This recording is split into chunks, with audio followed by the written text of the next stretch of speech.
Oke, selamat datang semuanya. Kita akan membahas tentang sistem manajemen basis data. Study case kita kali ini tentang PT Juki Juk yang tentang kereta. Di sini kami beranggotakan 3 orang, ada Gede Prastio, Muhammad Abdullah Zidan, Ramadan Prasetyo, dan juga Ramadan Prasetyo Utomo. Kita lanjut. Selanjutnya kita akan membahas tentang pendahuluan.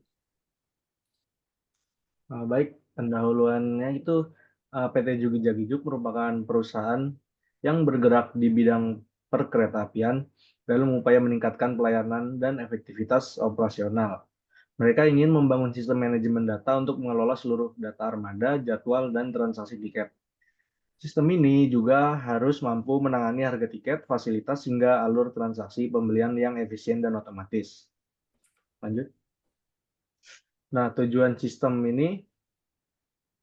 dari sistem informasi ini adalah untuk mengelola seluruh data yang berhubungan dengan operasional kereta, termasuk data armada yang dimaksud itu lokomotif, gerbong, atribut, dan atribut lainnya.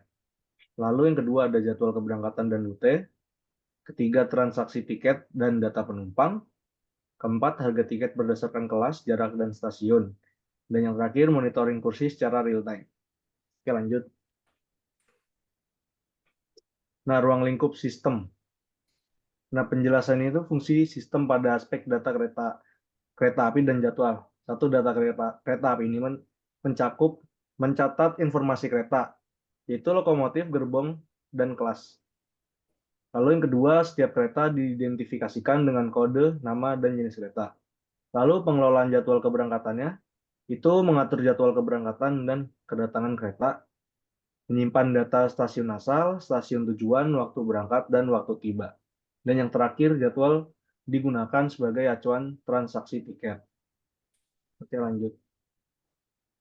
Nah, lalu ruang lingkup sistem bagian kedua, itu tiket pembayaran, petugas, dan kursi. Fokus sistem pada tiket pembayaran, petugas, dan monitoring kursi. Yang pertama itu pemesan dan pembayar tiket. Nah, penumpang dapat melakukan pemesanan tiket langsung melalui sistem. Tiket bisa dipilih berdasarkan jadwal, stasiun, dan kelas gerbong. Nah, sistem menghitung harga tiket otomatis berdasarkan jarak tempuh, jumlah stasiun pemberhentian, kelas gerbong. Nah, yang kedua itu data penumpang dan petugas.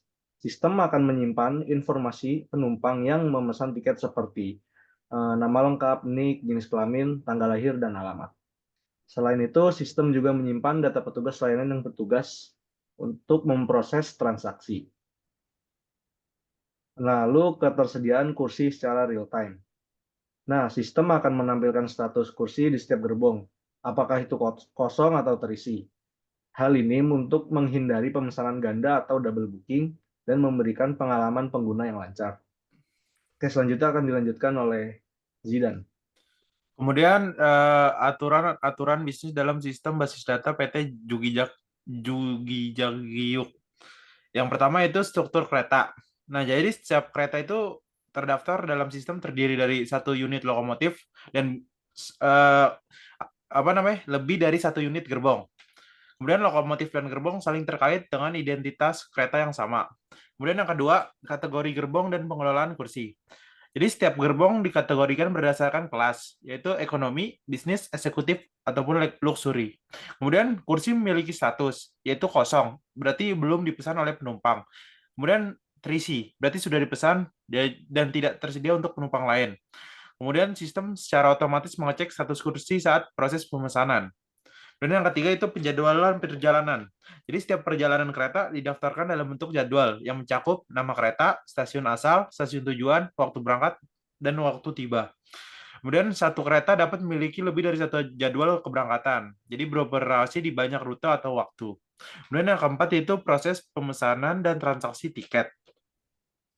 Jadi penumpang memilih jadwal dan kursi berdasarkan data yang tersedia. Setelah memilih, sistem akan menghitung harga tiket berdasarkan jarak antar stasiun, dihitung dari asal ke tujuan. Dan yang kedua, jumlah stasiun yang dilalui. Dan yang ketiga, kelas gerbong. Misalnya ekonomi lebih murah dari eksekutif. Dan sistem menyimpan data transaksi beserta waktu pemesanan. Kemudian batas pembayaran. Jadi tiket yang sudah dipesan harus dibayar dalam waktu 1 jam. Jika tidak dibayar dalam waktu tersebut, sistem akan membatalkan pemesanan dan mengubah status kursi yang tadi dipesan kembali menjadi kosong. Kemudian yang kelima, data penumpang dan petugas. Jadi penumpang wajib mengisi data saat memesan tiket, seperti nama lengkap, NIK, jenis kelamin, tanggal lahir, dan alamat lengkap. Kemudian sistem juga mencatat identitas petugas layanan yang proses transaksi. Juga dilakukan secara langsung di loket atau customer service. Kemudian tujuannya itu untuk pelancaran data dan audit transaksi. Kemudian identifikasi entitas dalam sistem. Jadi dalam sistem manajemen data kereta PT Jugi Jagiuk, setiap objek penting diwakili oleh entitas. Entitas adalah objek nyata atau konsep yang informasinya ingin disimpan dalam basis data. Berikut adalah entitas-entitas yang telah diidentifikasi berdasarkan aturan bisnis. Yang pertama itu kereta, kedua lokomotif, ketiga gerbong, keempat kelas gerbong, kelima kursi, ke-6 jadwal kereta, ke-7 stasiun, ke-8 penumpang, ke-9 tiket, ke-10 petugas layanan, ke-11 harga tiket. Kemudian bagian kereta dan kursi. Jadi ini yang pertama itu kereta. Jadi di ID keretanya, jadi setiap kereta itu punya kode unik. Nah, kode kereta itu identifikasi visual atau komersial. Kemudian nama keretanya, yaitu nama resmi dari keretanya. Dan jenis keretanya, ada kereta api jarak jauh, KRL, MRT, LRT, dan sebagainya. Kemudian lokomotif. Nah, kemudian lokomotif itu ada yang ID lokomotif, yang kedua ID kereta, itu hubungan ke keretanya. Kemudian tipe lokomotiva, ada diesel, listrik, dan lain-lain. Kemudian yang ketiga itu ada gerbong, yaitu terdiri dari ID gerbong, ID kereta, kode gerbong, nomor gerbong, jumlah kursi, dan ID kelas. Kemudian yang keempat, kelas gerbong, yaitu terdiri dari ID kelas dan nama kelasnya seperti ekonomi, bisnis, eksekutif, luxury, kemudian fasilitas, ada AC, reclining seat, entertainment, dan lain-lainnya. Kemudian yang kelima itu kursi. Jadi kursinya itu yang pertama ID kursi, ID gerbong, nomor kursi, dan status kursi. Bisa kosong ataupun terisi.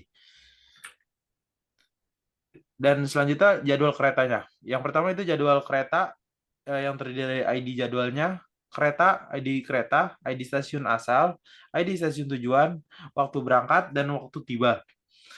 Yang kedua stasiun, yaitu stasiun, nama stasiun, lokasi kotanya, dan provinsi. Yang ketiga penumpang, yaitu ID penumpang, nama penumpang, nomor identitas penumpang, jenis kelamin, tanggal lahir, dan alamat. Yang keempat tiket, yaitu ID tiket, ID penumpang, ID jadwal, ID kursi, ID petugas, ID harga, tanggal pemesanan, dan status pembayaran, seperti lunas ataupun batal.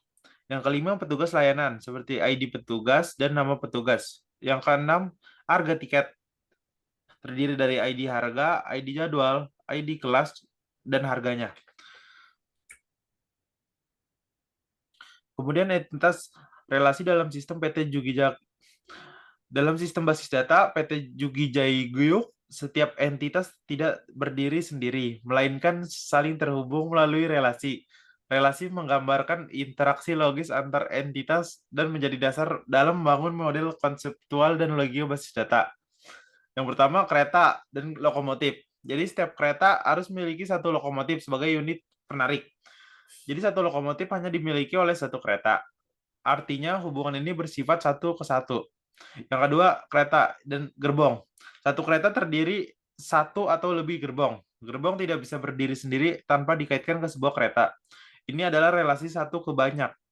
Kemudian yang ketiga, gerbong dan kelas gerbong.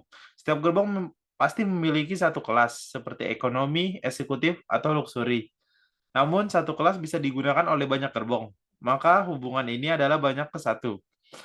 Yang keempat yaitu gerbong dan kursi. Setiap gerbong memiliki banyak kursi. Kursi adalah bagian integral dari struktur gerbong. Maka hubungan ini juga satu ke banyak. Kemudian yang kelima, jadwal stasiun. Itu asal dan tujuan. Jadi jadwal perjalanan mencantumkan satu stasiun asal dan satu stasiun tujuan. Kedua atribut ini mengarah ke entitas yang sama, yaitu stasiun. Maka terdapat dua relasi 1:1 ke entitas yang sama, yang disebut double relasi. Kemudian tabel relasi dan kardinalitas, yaitu entitas relasi entitas 2, dan kardinalitas.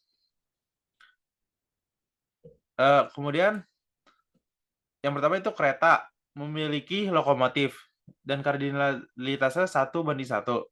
Kemudian kereta terdiri dari gerbong, yaitu 1 dan M. Kemudian gerbong memiliki kursi 1:M. Kemudian gerbong termasuk dakam kelas gerbong M/1. Kemudian jadwal memiliki asal stasiun, yaitu 1:1. Jadwal memiliki tujuan stasiun 1:1. Kemudian jadwal memiliki kombinasi harga tiket itu 1:M. Kemudian jadwal digunakan oleh tiket 1:M. Kemudian penumpang memilih tiket 1:M. Kemudian tiket untuk kursi 1:1. Kemudian tiket dilayani oleh petugas layanan M/1.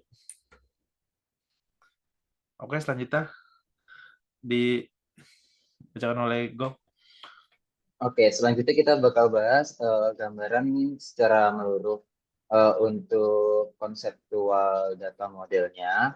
Itu bisa kita lihat ada beberapa tabel yang akan terhubung ke banyak tabel lainnya. Dari satu bisa ke banyak. Contohnya di kereta, itu dari kereta ke gerbong sama lokomotif. Lalu dari gerbong itu terbagi dua lagi. Nah, selanjutnya coba bahas yang selanjutnya. Dul, boleh di skip.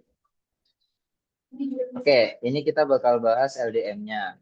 LDM-nya di sini bisa kita lihat dari ID kereta itu nanti bakal nyambung ke lokomotif, lalu ke gerbong dan juga ke jadwal. Nah, itu ada beberapa ID yang tadi bisa kita lihat, ID-ID yang ada tulisannya PK, itu primary key-nya, itu nanti bisa menjadi foreign key untuk di database tabel selanjutnya. Lalu dari gerbong itu terbagi dua, ada kursi dan juga kode gerbong. Nah, kode gerbong itu juga nanti bakal terhubung ke harga tiket. Lalu untuk jadwal kereta itu juga ada harga tiket dan juga eh, stasiunnya. Nah, untuk tiket itu nanti terbagi dua lagi untuk jadi penumpang dan juga pelayanan. Nah, bisa kita lihat di sini itu banyak tertarik garis dan terhubungnya. Itu karena ada beberapa primary key yang menjadi foreign key juga di database yang lain. Seperti itu kira-kira. Sekian dari kelompok kami, kurang lebihnya mohon maaf. Wassalamualaikum warahmatullahi Warahmatullahi wabarakatuh. wabarakatuh.